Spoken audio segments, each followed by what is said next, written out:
Okay, I'm going to try and be as brief and to the point as possible. Going to start with a slight recap and then put pieces together.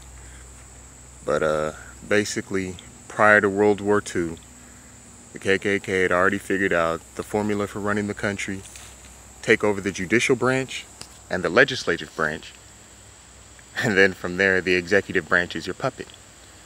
That's in a lot of ways the formula that Nazi Germany used. Well, you fast forward all that to 1989, after World War II, with Operation Paperclip and the Nazis that was smuggled into the country and integrated into the KKK.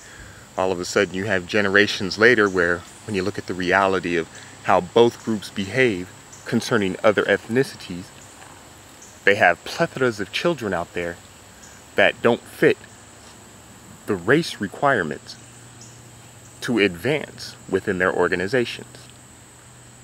So Satanism blows up in the 90s because they have a whole bunch of disgruntled children out there of mixed heritage, like Robert Clinch, who's part native, who enjoyed all sorts of power and privilege as long as certain family members were still alive and part of the organization. As soon as those family members were gone, like Clinch's dad, and for Mary Henson, her dad, poof, all of a sudden they're no longer in that.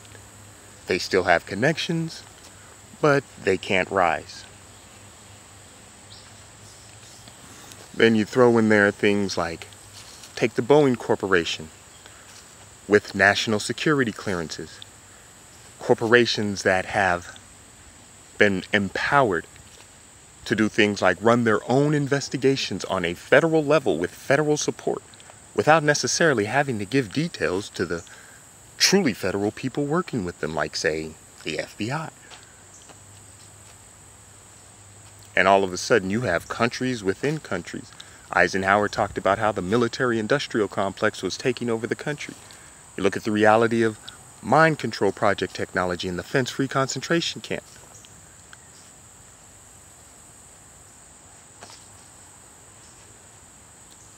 Just all something to think about on how everything I've been talking about, as much as I wanted to share it this way from jump, all the torture and human experimentation and everything that I was being put through to prevent me from doing so, while they continued to try to position pieces how they wanted to, so that way by the time I did, they already had a whole bunch of other people in places and situations set up.